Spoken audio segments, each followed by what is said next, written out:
Network Facebook fan page.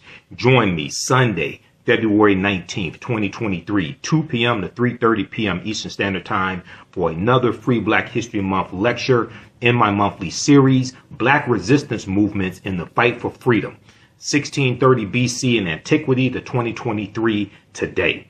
If you missed the presentation on Saturday, visit our website, TheAfricanHistoryNetwork.com, TheAfricanHistoryNetwork.com. You can register for the free lecture today and watch the archived lecture from Saturday. On Saturday, we talked about Ida B. Wells in 1892 and how she got involved in the anti-lynching movement. We also talked about Queen Nzinga of Matamba in modern-day Angola and how she became queen in 1626 and her fight against the Portuguese for about 37 years. We know that the documentary series from Jada Pinkett Smith is on Netflix right now, African Queens, and the first installment deals with Queen Nzinga. We also talked about African Americans fighting against white supremacy and racism using cooperative economics and the co-ops. In today's class, 2 p.m. Eastern Standard Time, we'll talk about the Robert Charles riots in 1900. We'll talk about Hannibal Barca fighting against the Romans in the Punic Wars, and more about cooperative economics. TheAfricanHistoryNetwork.com.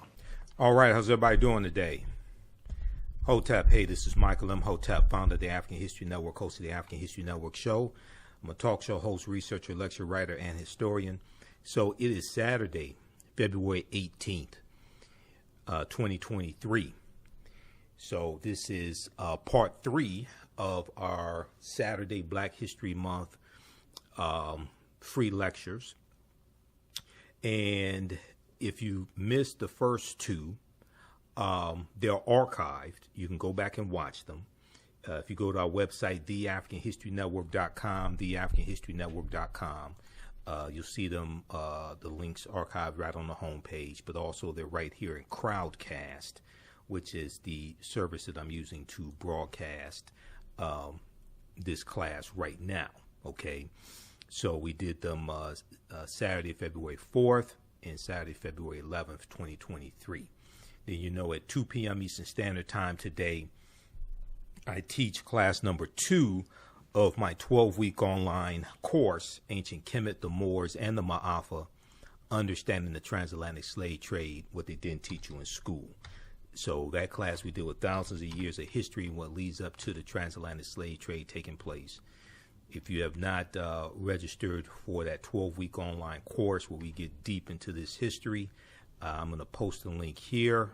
And we do those sessions live. All those sessions are archived and recorded. You can go back and watch them anytime, even a year from now, 2 years from now. So in that class is on sale $80, regularly $130. All right. So we're going to look at today. We'll look at today and next Saturday. We'll look at Black resistance movements, 1630 BC to 2023 Common Era. Common Era is the equivalent to AD. So 1630 BC up until now. Okay. Last class, I said when we met again today, we would talk about Ida B. Wells, 1892, and how she got involved in the anti-lynching movement and dealing with the mosque store murders in Memphis, Tennessee of 1892. Okay, so we're going to talk with it. So that will be the first one that we look at today. All right, now just to recap, because I've seen a number of different things dealing with Black History Month, African American History Month, in the media, okay, and almost none of it has talked about this year's annual theme for African American History Month, okay? So, I'm a historian, and I have a lot of respect for Dr. Carter G. Woodson, who co-founded the Association for the Study of Negro Life and History, September 9th, 1915. If you missed last week's class, and actually what I'll do, I'll post a link here so you can register for class number 2, because we got deeper into the history of Dr. Carter G. Woodson and the co-founding of the ASALH, Association for the Study of African American Life and History. We got deeper into that conversation. if we look at here, just to recap, this year's annual theme coming from Asala is Black Resistance, okay? And let me pull this up here, right here, yeah, asala.org, okay? So just to look at this briefly, because, you know, when I talk to people and I talk to people who are older than me, I'm 51 years old, I'll be 52 June 7th. I talk to people older than me. 99.9% of the time, they don't know that there's an annual theme for Black History Month, and there has been an annual theme since 1928. Okay, so just to recap here for those that don't know, this year's annual theme from Asala, and Asala is the organization that created Negro History Week in 1926, which became Black History Month in 1976.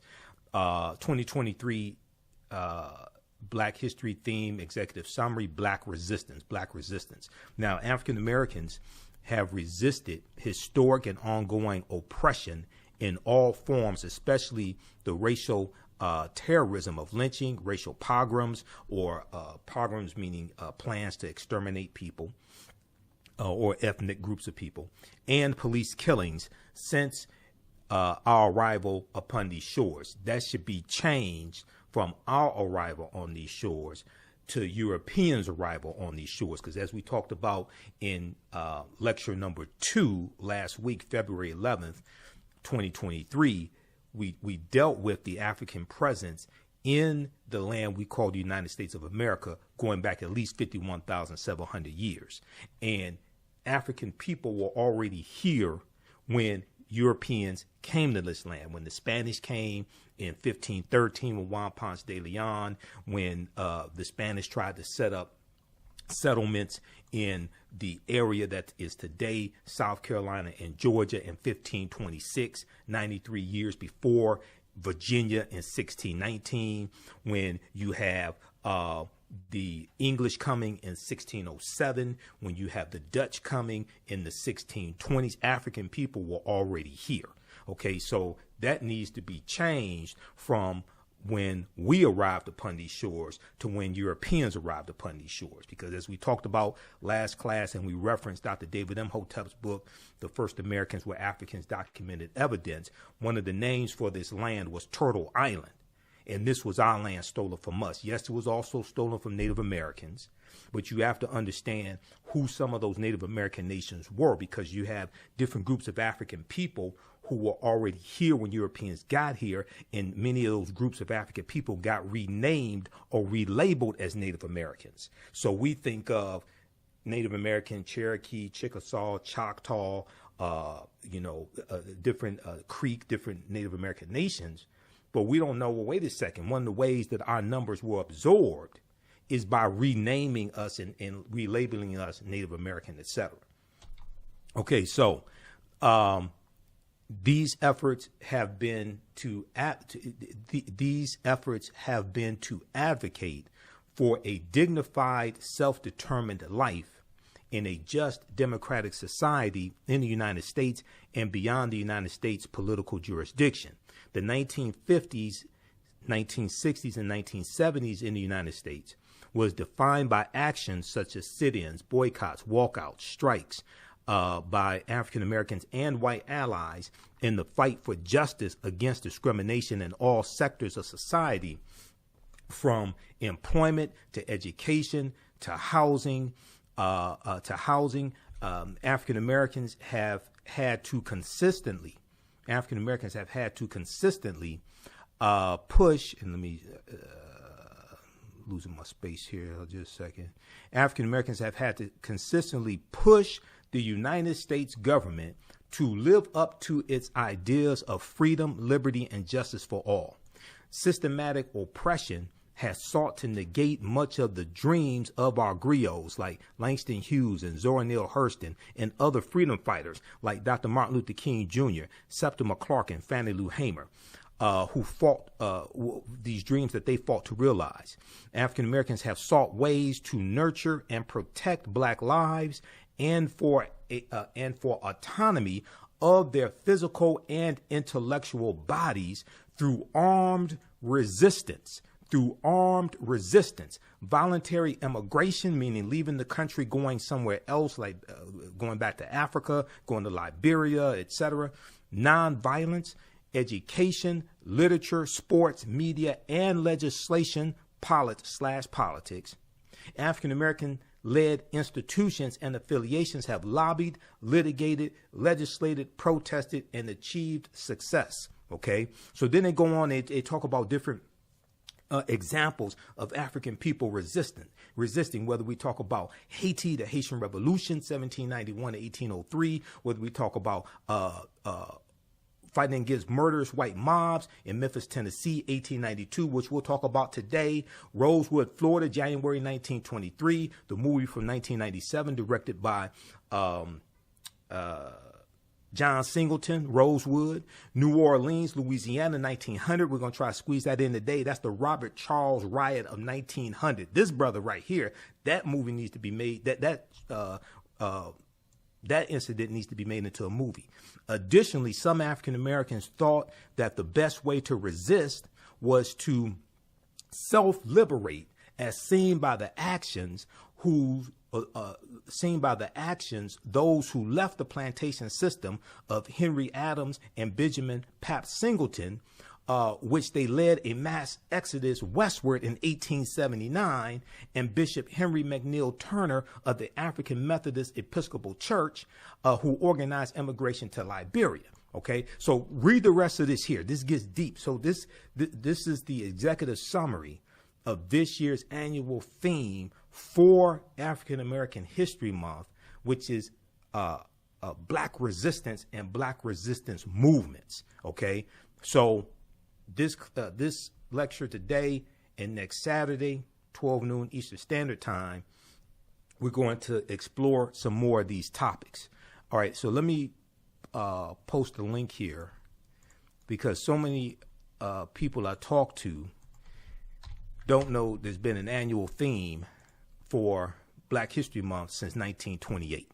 Okay, and these themes also don't just look at in Black History Month, or African American History Month, was not just designed to look at accomplishments and achievements of African people here in the United States, but also on the continent of Africa as well. So a lot of the way that we celebrate Black History Month is just wrong, and we're not getting the full effect from it. We're not getting the full impact from it because we haven't studied the origins of it, and we haven't studied Dr. Carter G. Woodson. Okay, and sometimes I attend Black History Month celebrations or hear people talk about Black History Month. We'll see segments on TV, MSNBC. They won't even mention Dr. Carter G. Woodson. That's like celebrating Christmas and don't mention Yeshua, or who the English have taught us to call Jesus. Because now this may go outside the circumference of some people's awareness.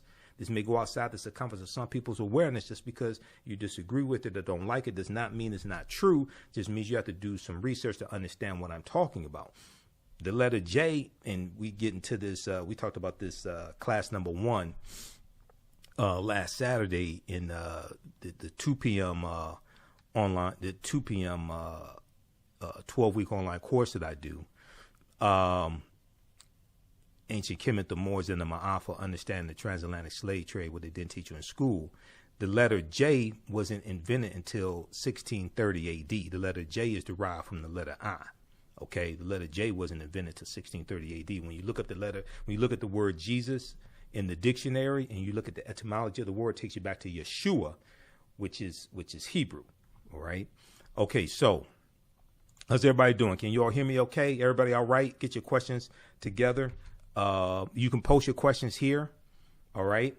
Because I have to jump off right around about 20 minutes before 2 to get ready for my online class, okay? Now, Dr. Woodson's most famous book was The Miseducation of the Negro, okay? This book right here, The Miseducation of the Negro, which came out in 1933.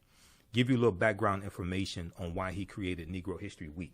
Dr. Woodson founded Negro History Week in 1926. He explained the reason behind the celebration in a pamphlet widely distributed months before the first celebration was to take place during the second week in February 1926. In commemoration of Frederick Douglass's birthday, Frederick Douglass's assumed birthday, which was February 14th. Douglass didn't know the exact year or date that he was born, okay?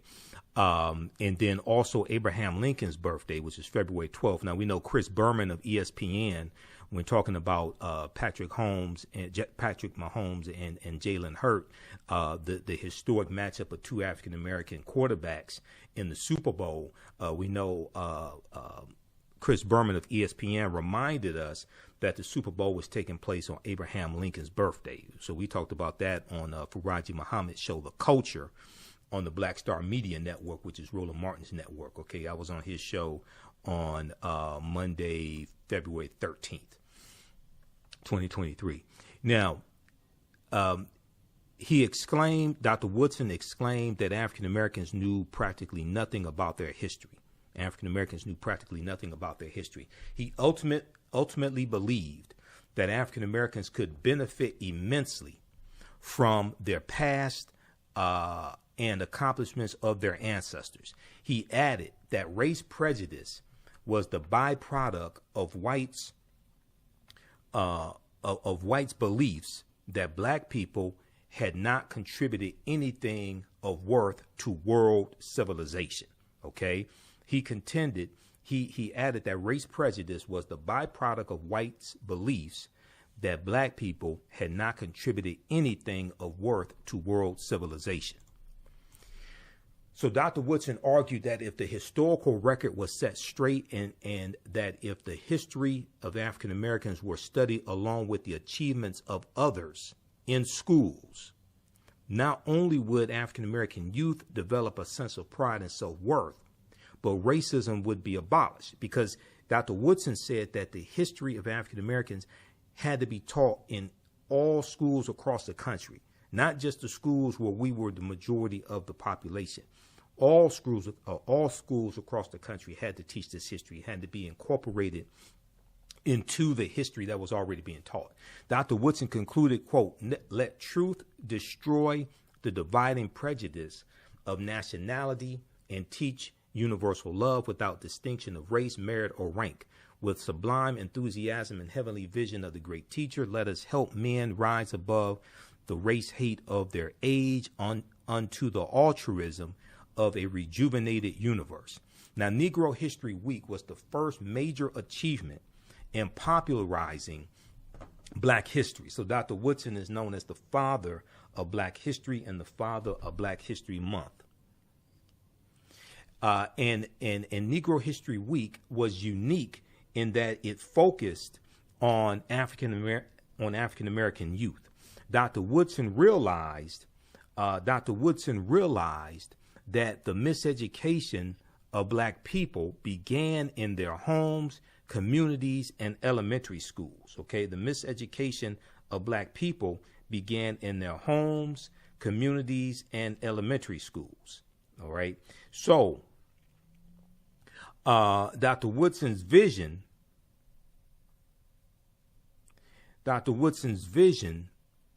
of Negro History Week was optimistic, strategic, and long-term. He wanted this modest week-long celebration to serve as a stepping stone toward the gradual introduction of African-American history, black history, into the curricula of all levels of the U.S. educational system. Let me repeat this. He wanted this modest week-long celebration to serve as a stepping stone toward the gradual introduction of African-American history into the curricula of all levels of the U.S. educational system. So Dr. Woodson hoped Negro History Week would evolve into Negro History Year, as he affirmed from time to time. Woodson consistently instructed those observing the week that they needed to diligently prepare. They needed to diligently prepare for the celebration months in advance, and that after mid-February, they needed to continue acknowledging the role of African descendants in world history. So he never designed for this to be the only time of the year that we study our history. Okay, it's a cultural celebration, and he felt that week out of the year or month out of the year, African American students should also show and demonstrate what they have been studying year round. Dr. Woodson said Negro History Week should be a demonstration of what has been done in the study of the Negro during the year, and at the same time as a demonstration of greater things to be accomplished, end quote. This is what Dr. Woodson instructed school teachers on. Okay, Dr. Woodson said that a subject which receives attention 1 week out of the 36 will not mean much to anyone. So the way our whole conception of a lot of this is just totally backwards. It was never designed to be the only time of the year we celebrate our history. And then you have some people who say, oh, well, we have the shortest month of the year. Okay, that has nothing to do with that. That has to do with previously on the Julian calendar, where Julius Caesar and Augustus Caesar took a day from the month of February, or the equivalent of February, because the different months had 30 days. Julius Caesar wanted his month of July, which was named after him, to have 31 days, more days than any other month. And then Augustus Caesar, who the month of August is named after, Augustus Caesar did not want to be outdone by Julius Caesar, so he took a day from the month of February also, so he would have 31 days as well. This is why February is the only month with 28 days. But if you just have to have 30 days, if you just have to celebrate Black History Month for 30 days, just so you can feel like it has legitimacy, okay? You can celebrate March 1st and March 2nd if you just have to have 30 days. Nobody's going to take your black card if you continue to celebrate Black History Month March 1st and March 2nd, just so you can feel whole, just so you can have some self-esteem, okay? All right, let's continue. Read Dr. Pero Dagbovi's book, Dr. Pero Gaglo Dagbovi, who's a history professor here in Michigan. He's at Michigan State University. Fantastic book that he wrote, Carter G. Woodson in Washington, D.C., The Father of Black History. This excerpt comes with pages 100 through 102. All right, so we talked about, let me see, we'll leave off here. Okay, so I wanted to do that intro because I know we have some new people who weren't here for the class last week. And if let's see here, that was the 11th. Let me post a link here.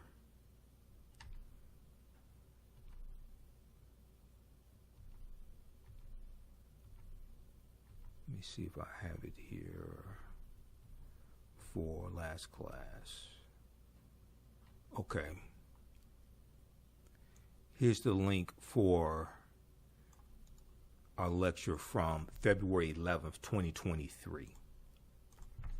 Posted right here. It's here in Crowdcast, so you can watch that one also if you missed that.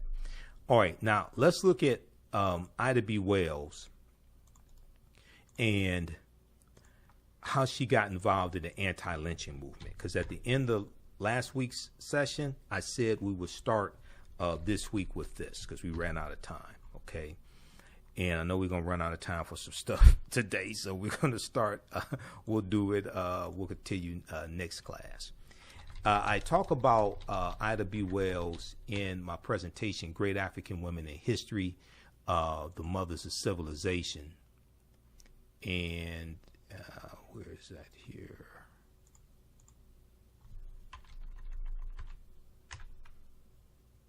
Pull this up here. Great African Women in History, The Mothers of Civilization. And that's a 4-hour that's actually a 4-hour lecture that I do. Let me pull this up here on Ida B. Wells. There's also a good article from PBS.org, Public Broadcasting System, PBS.org, on Ida B. Wells.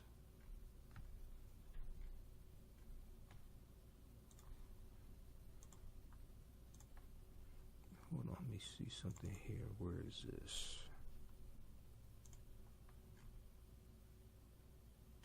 Okay, she should be in here. Okay, anyway. Okay, let's continue. So, this piece right here, this deals with the Moss Store murders of 1892 in Memphis, Tennessee.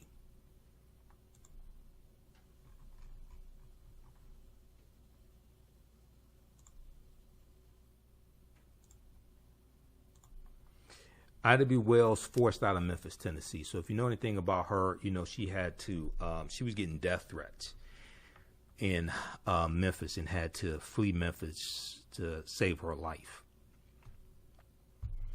So this is from the Jim Crow Stories Public Broadcasting System, PBS.org, The Rise and Fall of Jim Crow. All right. In March of 1892, Ida B. Wells, who was a journalist and former Memphis school teacher, started a crusade against lynching after three friends of hers were brutally murdered by a Memphis, Tennessee mob. Now, Tom Moss and two of his friends, Calvin McDowell and Henry Stewart, were arrested for defending themselves against an attack on Tom Moss' store. So his store was the People's Grocery Store, okay? And this was a African-American owned grocery store there in Memphis, Tennessee, that competed against the white owned grocery store and did very well competing against the white owned grocery store.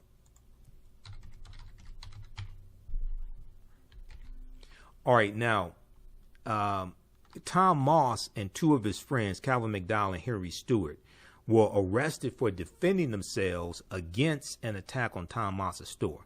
Tom Moss was a highly respected figure in the African-American community. He was a postman as well as the owner of a grocery store. A white competitor, enraged that Tom Moss had drawn away this white competitor's African-American customers, hired some off-duty deputy sheriffs to destroy Tom Moss's store, the People's Grocery Store. Okay, now Tom Moss and his friends were there at the grocery store, okay, when these deputy sheriffs broke in, and not knowing that the men were deputy sheriffs, rightfully so, they exercised their right to defend themselves and defend the store. So a gun battle breaks out, and several deputies were wounded. Tom Moss, his two friends, and 100 other African-American supporters were arrested.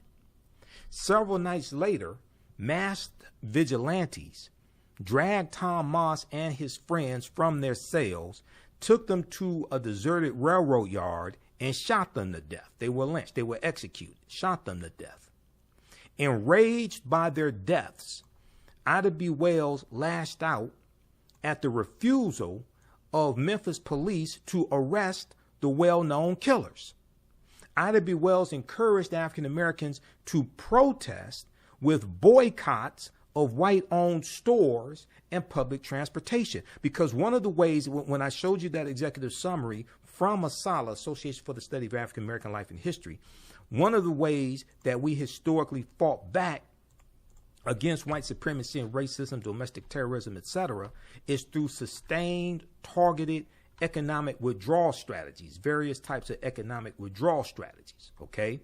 Unfortunately, because so many of our organizations have been co-opted one way or another, either inadvertently on their part or intentionally on their part, that's why you don't hear about really any economic boycotts today, especially nationwide economic boycotts or anything like this. And we really should be engaged in targeted, sustained economic withdrawal strategies. This is something that Dr. King correctly taught us. And he talked about in his last speech, I've been to the mountaintop, where he called for a boycott of Coca-Cola, Hart's Bread, Wonder Bread, and Seal Test Milk in Memphis, Tennessee, because of their discriminatory hiring practices. He was speaking to the sanitation workers in Memphis, Tennessee. Okay, and Dr. King said that we have to always anchor our external direct action with the power of economic withdrawal. He said we have to always anchor our external direct action with the power of economic withdrawal. The mistake that's made, and you have a lot of people who mean well, okay, the mistake that's made is that when we have these mass protests, when we have these marches and things like this, usually there's no economic component tied to it. Number one, at the end of your march, you should march yourself down to African-American owned businesses and buy them out, number one. Number two, so just like the protest that happened this past week down in Florida, and you had people traveling down to Florida, Reverend Al Sharpton, other pastors, things like this, to protest against the Florida Department of Education, as well as Governor Ron DeSantis. And I've said before, Florida needs to be desanitized. Governor Ron DeSantis, yeah, I'm talking about voting him out of office. I'm not talking about anything violent against him. Just so people understand. That deals with the Florida Department of Education and Governor Ron DeSantis banning the AP African American Studies course. Okay. Well, one of the things that should happen at the end of your march is to go to African American owned businesses and spend money with them and support them. Okay. So a lot of this, and I'm going to talk about this on our show Sunday, because I talked about this on Faraji Muhammad's show, The Culture, when I was on Monday. A lot of, when we look at our history, we had a history of fighting back economically, targeted, sustained economic boycotts, redirecting our dollars to our own communities. You look at the 1981 economic boycott of Coca-Cola that Reverend Jesse Jackson did. Okay, nationwide economic boycott. You know, we don't have things like that today. And this is why we actually need to study this history to understand how we fought back against white supremacy and racism. Different ways, different methods of black resistance. But not resisting for the sake of resisting to actually win, to actually accomplish something. Okay. This article here from CNN.com. What date is this? College Board hits back at Florida's initial rejection of AP African American Studies course and admits it made mistakes in rollout. Okay. Because we talked about this on Monday, February 13th.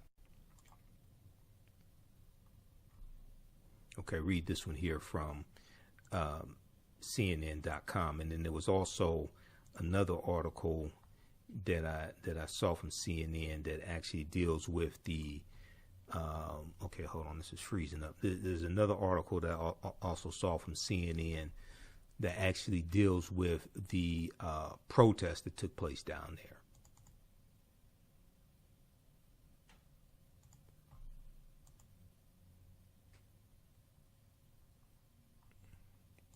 All right, let's continue.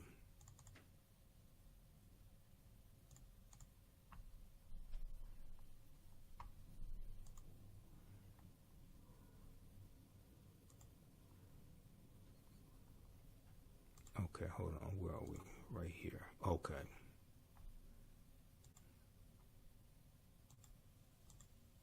Just a second. I have to close out some of these tabs here. All right. Why is this? Let me clear this out.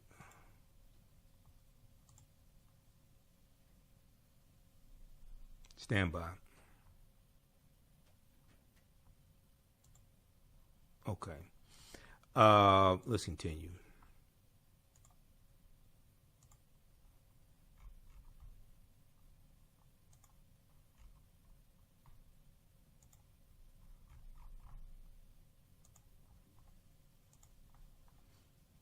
Okay, let's go back to this piece on Ida B. Wells. If you have any questions, post your questions here also.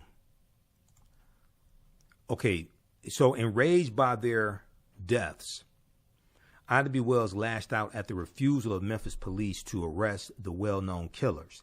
She encouraged African Americans to protest with boycotts of white-owned stores and public transportation. Now, the lynchings were a turning point in Ida B. Wells' life.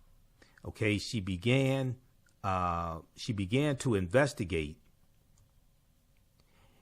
and reveal the real motivations that lay behind lynching.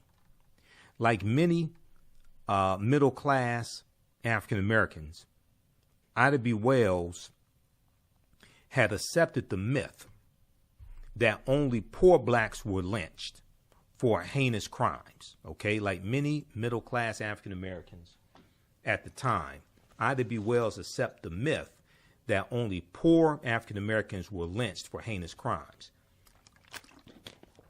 Ida B. Wells was now shocked into recognizing that even innocent middle-class black people could be targets. As well as Ida B. Wells investigated the reasons for lynching, she discovered that a number of victims were lynched not for rape, but for having sexual relations with consenting white women. Okay? So this gets into white women sexually desiring African American men. And what happens is that her husband finds out, her brother finds out, her father finds out, her cousin finds out. They go and capture the African American man and lynch him, but it was actually consensual sex. Or she may yell rape, or she may have been pressured to say it was rape or something like this and lie on him. Or she may just make up a fictitious Negro, like in the case of Rosewood, January 1923, where the white woman was she was cheating on her husband with a white man. She was cheating on her white husband with a white man, and her white lover beat her. She lied and said it was this fictitious black man that broke in and beat her. Now, she didn't say that he sexually assaulted her, but as the story got told over and over again by white people, then, sexual assault was added in, things of this nature. Okay? That's what happened to Rosewood, Florida, where Ron DeSantis is. And that racist white mob ran all those African Americans off their land in Rosewood, because we owned homes on land in Rosewood, Florida. And then these white people took control of that land and they removed Rosewood, Florida off of the map. That's how devastating Rosewood was. They removed Rosewood, Florida off of the map. It's going to be decades later that the survivors are going to get some type of restitution, led by Arnett Doctor, who was a survivor, and he's depicted in the movie Rosewood. He's a little boy in the movie, okay, with Ving Rhames and John Voight. And the character of Ving Rhames, the character of Man, that's a fictitious character, okay? The character of Man doesn't even exist, okay? That's a fictitious. He's probably a composite character, probably a composite of different actions by different real life people. Okay, let's continue. All right, so, quote, nobody in this, Ida B. Wells said, nobody in this section of the community believes that old threadbare lie that Negro men rape white women. If Southern men are not careful, a conclusion might be reached, which will be very damaging to the moral reputation of their women. Okay, now the suggestion that white women would willingly have sexual relations with African American men enraged white people in Memphis, Tennessee. since Ida B. Wells did not sign her name to her editorials. The white press assumed a man had written the article. The white press assumed a man had written the article. Now, the white newspaper, one of the white newspapers there was called the Memphis Scimitar, okay? And the Memphis Scimitar advocated a violent response. It said, quote, "It will be the duty of those whom he has attacked to tie the wretch to a stake, brand him in the forehead with a hot iron, and perform upon him a surgical operation with a pair of shears," end quote. This is what white people actually published in the newspaper, okay, in Memphis, Tennessee. And so they're talking about castrating this African-American man. Now, a white mob, destroyed Ida B. Wells' newspaper office while Ida B. Wells was out of town. And this forced her to remain in the North. Ida B. Wells launched a national crusade against lynching that would capture the attention of the nation and Europe. Okay, and she becomes involved in the fight for a federal anti-lynching bill. As we talked about last class, it took 122 years to get a federal anti-lynching bill passed. Okay, the first federal anti-lynching bill was passed was introduced in Congress in 1900 by Representative George Henry White. Okay, introduced in 1900 by Representative George Henry White, and he was the last African American who was left in Congress. Okay, because after Reconstruction ends in 1877, then you have the southern states who are going to rewrite their state constitutions and impose poll taxes and literacy tests. And poll taxes, the poll tax actually starts in Florida in 1889. Okay, then in 1890, Mississippi rewrites their state constitution, and this becomes known as the Mississippi Plan.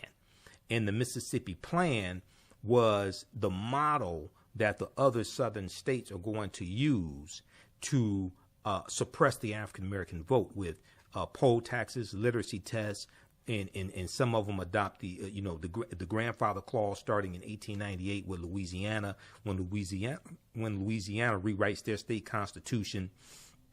So you're going to see this take place. So we get wiped out in Congress. So George Henry Wright introduces the first anti-lynching bill in 1900. It is not until 1922, okay? It's not until 2022, with when it passes Congress and the Senate and it's signed into law by President Joe Biden, the Emmett Till anti-lynching bill. It took 122 years to get a federal anti-lynching bill passed. Okay, so go ahead and post your comments here and check out this article dealing with Ida B. Wells from PBS.org. Ida B. Wells forced out of Memphis, 1892. Go ahead and post your comments here. So let's look at another example. And I want to, okay, we did Ida B. Wells. I want to look at Queen Nzinga. Okay, another example of black resistance. And we're looking at different examples throughout history. 1630 BC. We'll talk about the Hyksos invasion of Kemet next Saturday's lecture. So we know that the series on Netflix from executive producer Jada Pinkett Smith is dealing with, it's called African Queens. In each series, they look at different African queens, and one of my teachers, Professor James Small, was a consultant on the project, okay? And I interviewed him, it was in January when I interviewed him, and we discussed this. There's an article from okafrica.com because the first installment that aired, it came out February 15th on Netflix, and the first installment deals with Queen Nzinga or Nzinga, okay, in the area that's present day Angola. That was the Matamba, the kingdom of Matamba. All right, now this article here, Jada Pinkett Smith on how she found her queen Nzinga for Netflix's African Queens. Okay, so check this out. This is from okafrica.com. But if we look at briefly here some history dealing with Queen Nzinga,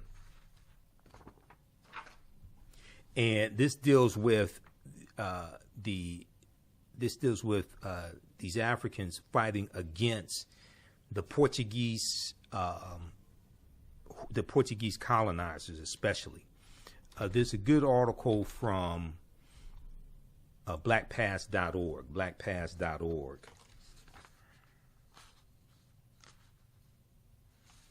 called Queen Nzinga, 1583 to 1663. Let's take a look at this here. Okay, how do y'all like this type of information? And if you have any questions, you can post your questions here also. Now, who still needs to register for the 12-week online course that I teach on Saturdays, 2 p.m. to 4 p.m. Eastern Standard Time? And then if you haven't registered for it, as soon as you register, you can watch class number 1, because we do those sessions live. All those sessions are archived and recorded. That's Ancient Kemet, the Moors and the Maafa, understanding the transatlantic slave trade, what they didn't teach you in school.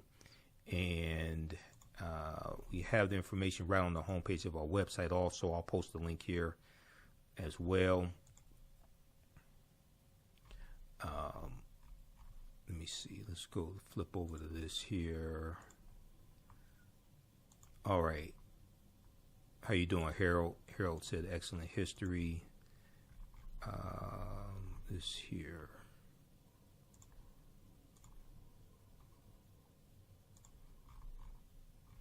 Okay, so when you go right to our website, TheAHNShow.com, scroll down, it has the information for our radio show, Sundays, 9 p.m. to 11 p.m. Eastern Standard Time, the African History Network show on 9:10 a.m. WFDF here in Detroit. We also broadcast on Facebook and YouTube, the African History Network on Facebook, and Michael Imhotep on YouTube.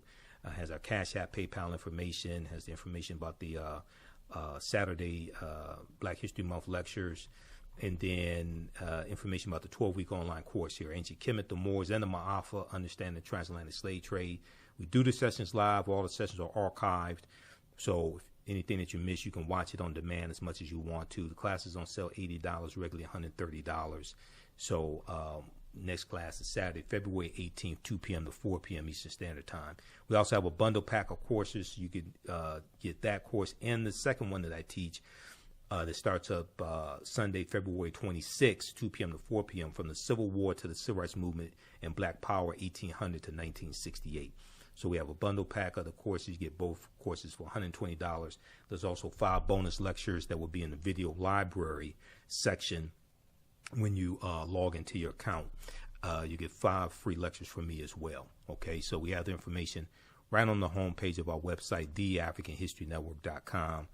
And I'll post a link here again so you can register for the 12-week online course that I teach. And we do a PowerPoint presentation. We have book references, articles, video clips, etc. Okay. And okay, Rob asked the question, will you cover material on the 1877 compromise? Absolutely. You can't deal with the Jim Crow era till you deal with the compromise of 1877. We deal with history from in the Sunday class that starts up Sunday, February 26th, and there's bonus content you can start watching as soon as you register for that. From the Civil War to the Civil Rights Movement and Black Power, 1800 to 1968. We deal with history leading up to the Civil War, which starts in 1861. Then we deal with the Civil War, 1861, 1865. And we deal with the Reconstruction era, 1865, 1877, and the compromise of 1877, which ends Reconstruction. We deal with all that history. We go through chronologically and look at that history. We deal with the Jim Crow era, World War I, World War II, Great Migration, Civil Rights Movement, Black Power Movement. Okay, so let's look at Queen Nzinga here. She was born in 1583. So Queen Nzinga, Nzinga Bandi, the monarch of the Mbundu people, was a resilient leader who fought against the Portuguese and their expanding slave trade in Central Africa. Remember that the Portuguese were the first ones involved in the transatlantic slave trade. They get involved basically 1441 with Anton Gonzalez going into Mauritania and taking out 12 Africans from Mauritania, taking them back to Portugal. Okay, the British were not the first ones involved in the transatlantic slave trade. It's the Portuguese, and the Spanish are right behind them. So Spain and Portugal were competing for control of the transatlantic slave trade and to see who can conquer the most territory, extract the most mineral wealth out of the territory, and rebuild their respective nations also. Because remember, Europe had been devastated by civil war, famine, and definitely devastated by the Black Death, the bubonic plague, which hits in spurts from 1347 to 1400. So Europe had lost between 1/4 to 1/3 of its population, somewhere between 25 million to 75 million people, because of the Black Death. Okay, so as Dr. John Henry Clark correctly explained, Europe was land poor, people poor, and resource poor. Okay, so the Portuguese were not just in West Africa, the Portuguese are also in Central Africa also.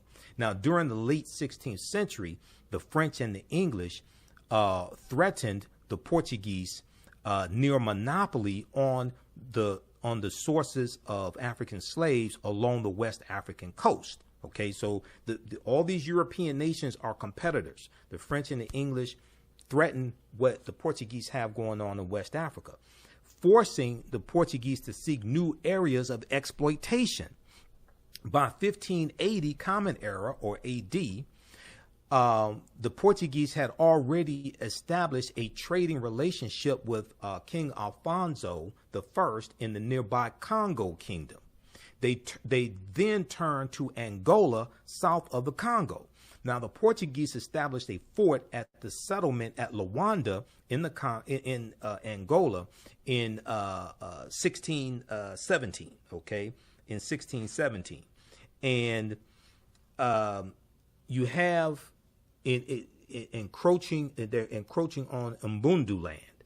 In 1622, they invited King Bandi, Ngola Bandi, who's Queen Nzinga's brother. He's the king at this point in time. She does not become queen until 1626, after he commits suicide.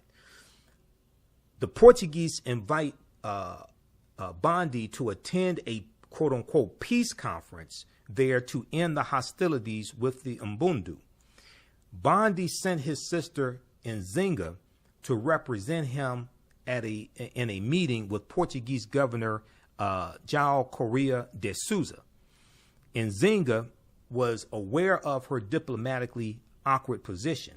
She knew of events in the Congo which had led to Portuguese domination of the nominally independent nation. She also recognized, however, that to refuse to trade with the Portuguese, will remove a potential ally and the major source of guns for her own state. So they're dealing with these different African nations. They're faced with having to deal with different European nations. Okay. Europeans are coming with the gun and they're coming with the cannon. We didn't have a match for that. So we're trying to get guns, and at the same time, they're telling these African chiefs that you have to provide us with tributes every month or every 6 months, every 3 months, whatever the time frame. The tributes, generally speaking, were to provide them with captives, okay, that they would enslave, provide Europeans with captives. And they tell them, if you don't provide us with this number of captives, etc., we're going to take you and your people. And then you have different groups of Europeans who are supplying African villages, different groups of Africans with guns for them to go raid other African villages to get captives. So Africans found themselves in a precarious position because they're trying to get guns to defend themselves against Europeans because they didn't have guns. Yeah, we had swords and spears and bow and arrows, but that wasn't a match for the firearms, and it definitely was not a match for cannons. Cannons were more destructive than firearms. We didn't have cannons, so we're trying to defend ourselves against Europeans and different groups of Europeans. And at the same time, oftentimes having to defend ourselves against rival African villages or rival African ethnic groups or kingdoms and try to protect ourselves from raids as well, because many of them are in the same predicament dealing with Europeans also. The book by Dr. Sylvian Diop called Fighting the Slave Trade, West African Strategies, really gets deep into this history, because we fought against the transatlantic slave trade every step of the way. Okay, a lot of people don't understand this history. If you look at this book here, Dr. Sylvian Diop is a historian, and she's a historian of the African diaspora. If we look at this book, just a second here. Let's close this out. I've got so many tabs open here in Google Chrome. All right. Fighting the Slave Trade, West African Strategies. Came out in 2003. There's a picture of Sylvian Diop on the left. I reached out to her a few years ago to do an interview with her, but she was out of the country. I got to reach out to her again because the sister's work is brilliant. While most studies of the slave trade focus on the volume of captives and on their ethnic origins, the question of how the Africans organized their familial and communal lives to resist and assail it has not received adequate attention. Okay? To resist the transatlantic slave trade, but also to fight against it.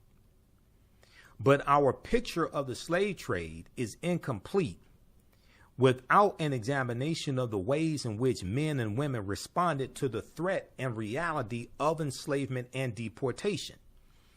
Fighting the Slave Trade is the first book to explore in a systematic manner the strategies Africans used to protect and defend themselves, the strategies that Africans used to protect and defend themselves and their communities from the onslaught of the transatlantic slave trade and how they assaulted it.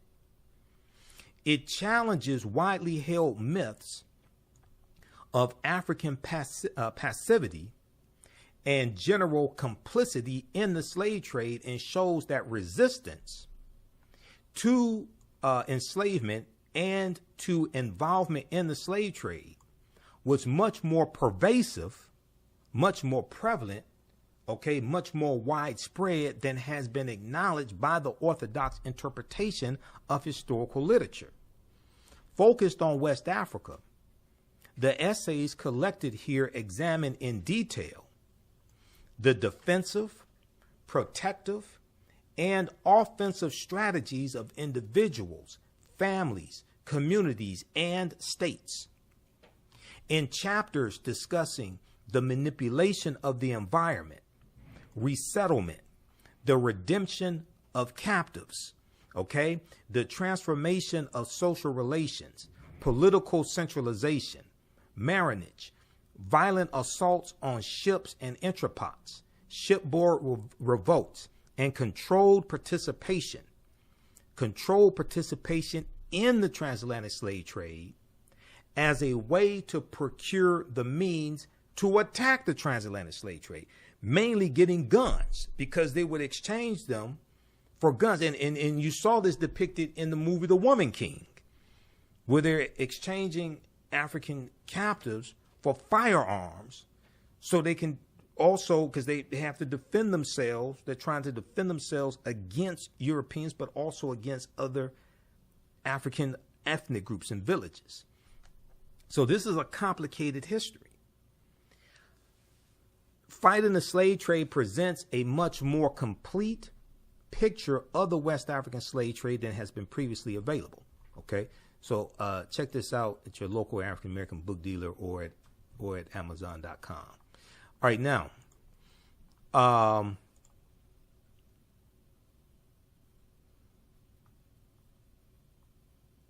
okay, so Rob said Europeans manipulated African tribe in exchanging their captured rival tribesmen to be sold in enslavement.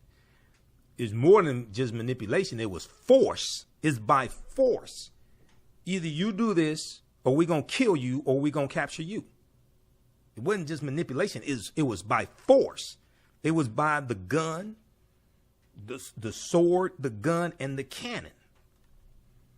History Network information. Please support us. Please support us. All this does not happen without resources. Okay.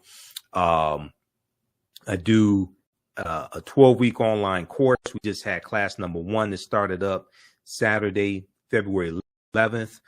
Our next class is Saturday, February 18th. Ancient Kemet, one of the original names for Egypt. Ancient Kemet, the Moors and the Maafa, understanding the transatlantic slave trade, what they didn't teach you in school. Class is Saturdays, 2 p.m. to 4 p.m. Eastern Standard Time. You don't have to be present in the class. We do the sessions live. All the sessions are archived and recorded.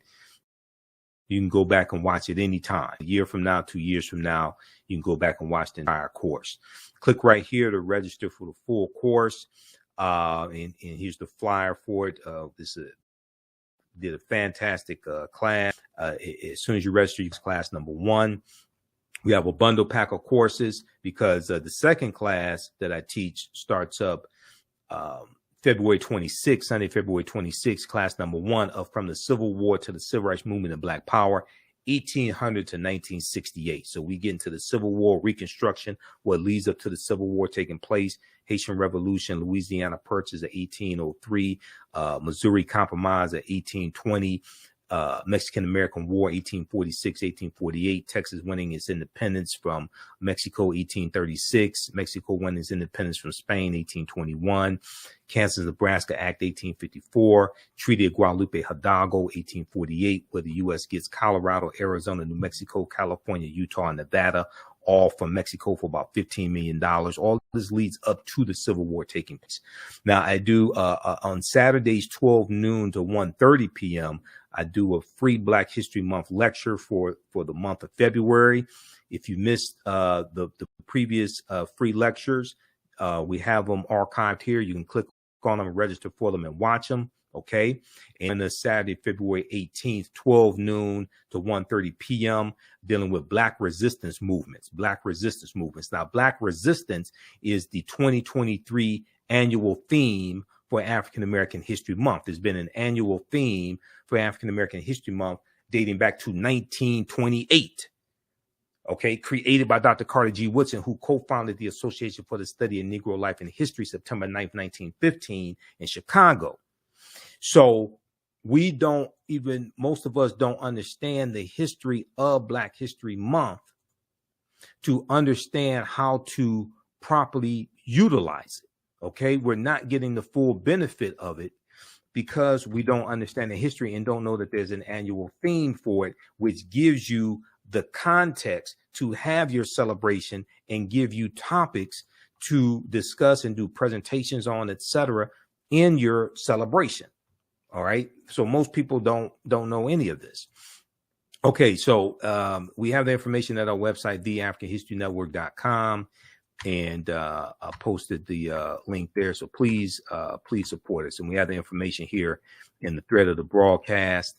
And I'm gonna post a link here. You can register right here for the 12-week online course. How'd you all like this type of information? Give us a thumbs up, give us a heart, give us a like on this broadcast. Please support the African History Network. Please support the African History Network. Definitely needs your support. It takes a lot of finances to do this. Register for my online classes that I teach. We have a class number 2 of Ancient Kemet, the Moors and the Maafa, understanding the transatlantic slave trade, what they didn't teach you in school. Class number 2 starts, it's Saturday, February 18th, 2023. So we do the sessions live. All the sessions are archived and recorded. You can go back and watch it anytime. If you miss class number 1, that's not a problem. It's archived. You can go back and watch it. And let me post this information here. We have the information right on the homepage of our website, which is TheAHNShow.com. Let me go back to this here.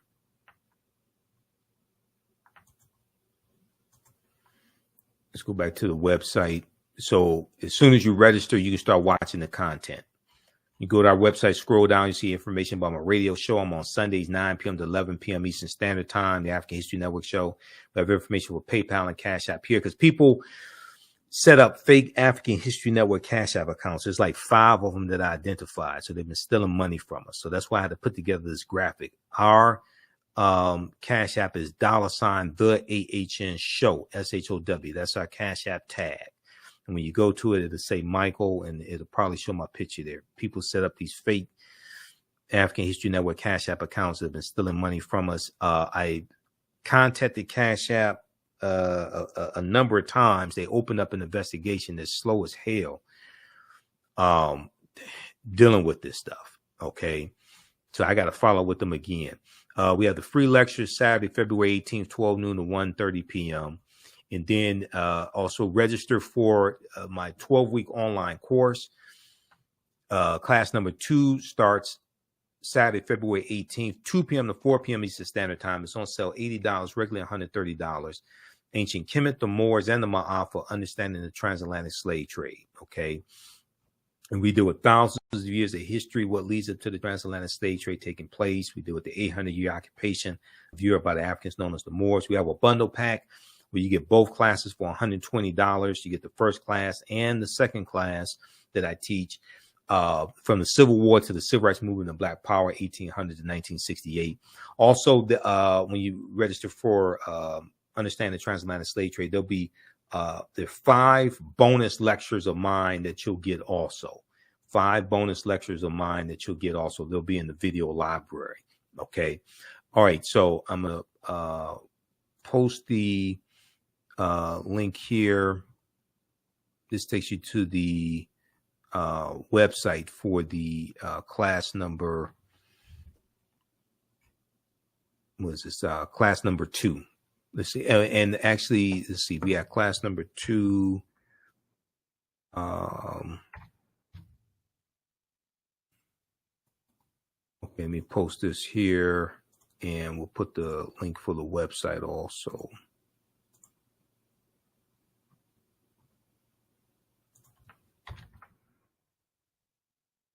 And this information you could use with your children also in the courses. I would say the information is PG-13. I do a PowerPoint presentation. We have book references, articles, video clips. I scan the pages of the book, so we show you that on the screen. So it's very visual. And some of the slides that I showed you are some of the slides, the PowerPoint slides, those are some of the slides that I use in the classes as well. All right. So hopefully you learned a lot today. Share this with your friends. Follow us on our fan page, The African History Network, on Facebook. Turn on live notifications so you know when we go live. Follow me on YouTube, Michael Imhotep, IMHOTEP on YouTube. And support the African History Network because we definitely support you. Remember, right now, let's correct wrong behavior. It's not over till we win. Wakanda forever.